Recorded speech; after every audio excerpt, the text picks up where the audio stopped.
Episode 5। लोगेन की army के साथ चली लड़ाई में काफी आइस सेडाई और वॉर्डर्स मारे गए। इस सीन में सारे उन्हीं के बरियल सेरेमनी को अटेंड कर रहे थे। आइस सेडाई और वॉर्डर के बीच का कनेक्शन इनकी दुनिया के किसी भी रिश्ते से कहीं ज्यादा मजबूत होता है। कैरिना को खोने के बाद उसका वॉर्डर स्टेपिन पूरी तरह से टूट चुका था। इसने किसी तरह हिम्मत जुटाकर कैरिन को दफन किया और उसकी रिंग निकालकर गले में डाल ली ताकि वो कैरिना की रिंग को सही सलामत व्हाइट टावर तक पहुंचा सके। 1 महीने का लंबा सफर तय करने के बाद ये सारे लोगेन को लेकर टार वैलन पहुंच गए।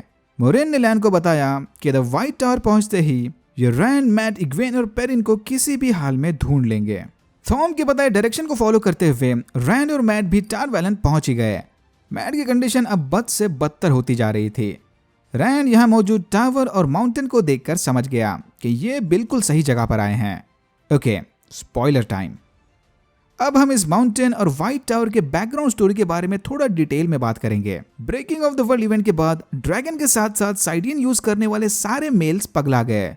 ल्यूस थेरिन टेलेमन एके ड्रैगन ने इसी पागलपन के जोश में घर जाकर अपनी पूरी फैमिली और जान पहचान वालों को मार डाला। उस वक्त जितने भी चैनलर्स डार्क वन को सपोर्ट करते थे उन्हें 4 सेकंड कहा जाता था। बरसों बाद 4 सेकंड का लीडर इशमेल ड्रैगन से मिलने चला गया। ऑलरेडी इसका सीरीज में 2-3 बार नाम आ चुका है तो इसके बारे में ज्यादा बात नहीं करते। इशमेल ने ड्रैगन को उसके पागलपन से बाहर निकाला और उसे उसकी करतूतों के बारे में बताया। पागलपन से बाहर आकर सच्चाई का पता चलते ही ड्रैगन पूरी तरह से टूट गया।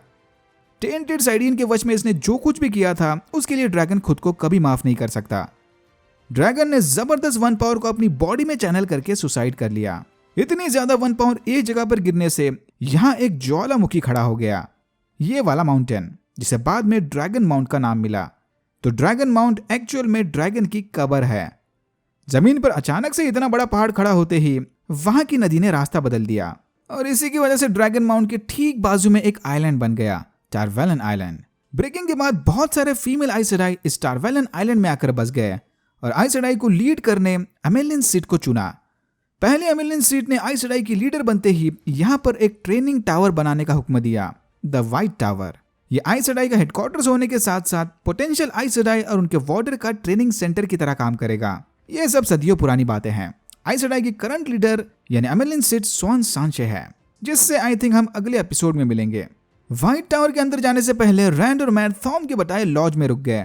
थोड़ा आराम करके नहा धो के फिर व्हाइट टावर जाएंगे। मैट को लगता है कि शायद इसी ने होश खोकर उस फार्मर की फैमिली को मार दिया। रैंड ने उसे समझाने की बहुत कोशिश की कि उस रात जो कुछ भी हुआ वो सब फेट का किया धरा था। व्हाइट टावर पहुंचते ही मोरेन ने नाइन्यू को बताया कि जब तक इन्हें वो चारों नहीं मिल जाते नाइन्यू को रूम के अंदर रहना चाहिए।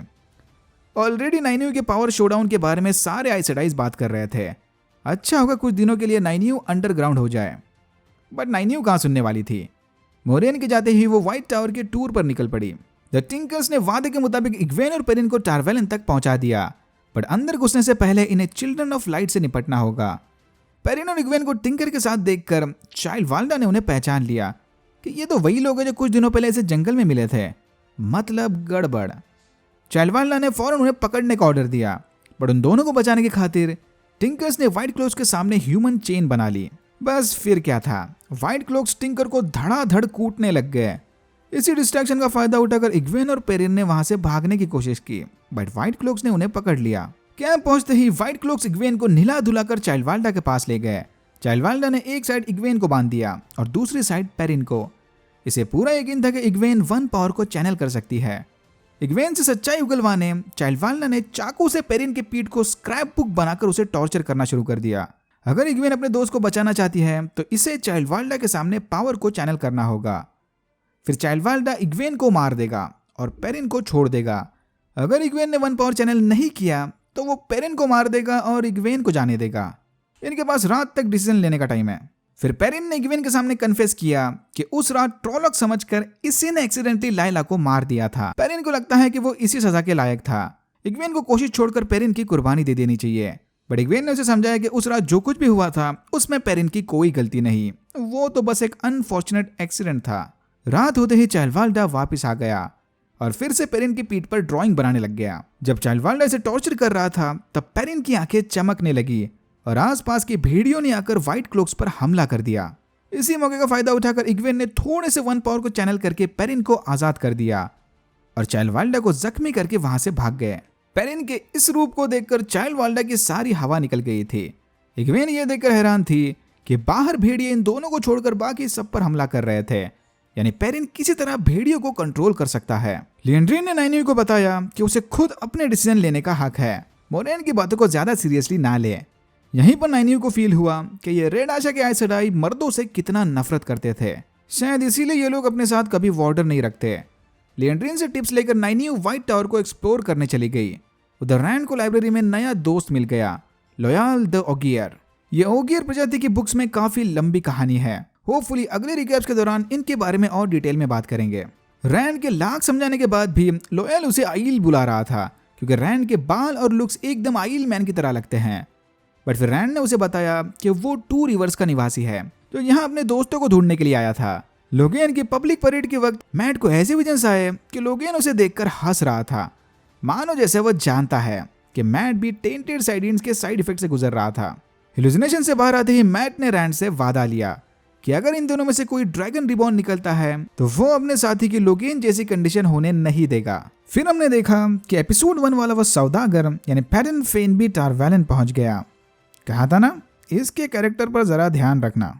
ओगियर को व्हाइट टावर जाने का स्पेशल एक्सेस था, इसी की वजह से लॉयल व्हाइट टावर से नाइन्यू को ले आया। नाइन्यू को वहां पर देखकर रैंड काफी खुश हुआ। रैंड ने नाइन्यू को बताया कि शायद मैट के ऊपर टेंटेड साइडियन का असर हो रहा था, इसीलिए रैंड अभी तक व्हाइट टावर नहीं गया। लोगेन की कंडीशन को देखने के बाद रैंड को मोरेन और बाकी एसिडाइट पर बिल्कुल भरोसा नहीं। अगर उन्होंने मैट के साथ भी ऐसा कुछ कर दिया तो जल्द ही रैंड और नाइन्यू की खुशी टेंशन में बदल गई, क्योंकि नाइन्यू जानती थी कि रैंड बिल्कुल ठीक सोच रहा था।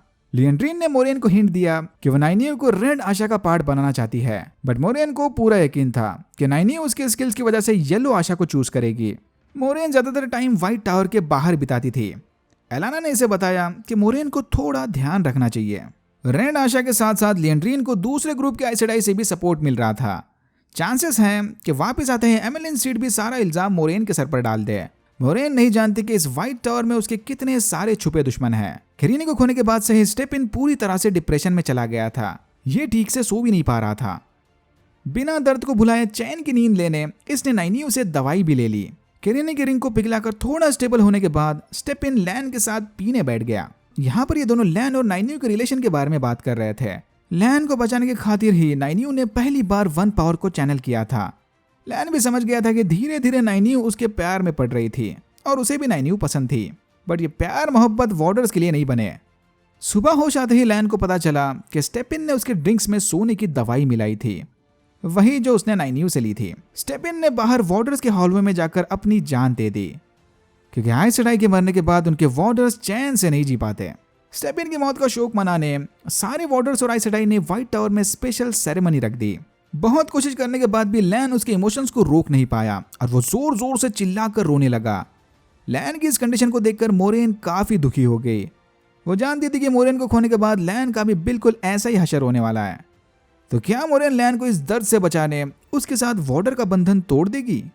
वो तो आगे ही समझेगा। और यहाँ होता है एपिसोड 5 खत्म। अगर आपको वीडियो अच्छा लगा तो please like share and subscribe for more videos like this. मैंने ऐसे और भी वीडियोस बनाए जिनके लिंक्स आपको डिस्क्रिप्शन बॉक्स में मिल जाएंगे। Thank you very much for watching and I am hoping to see you in my next one.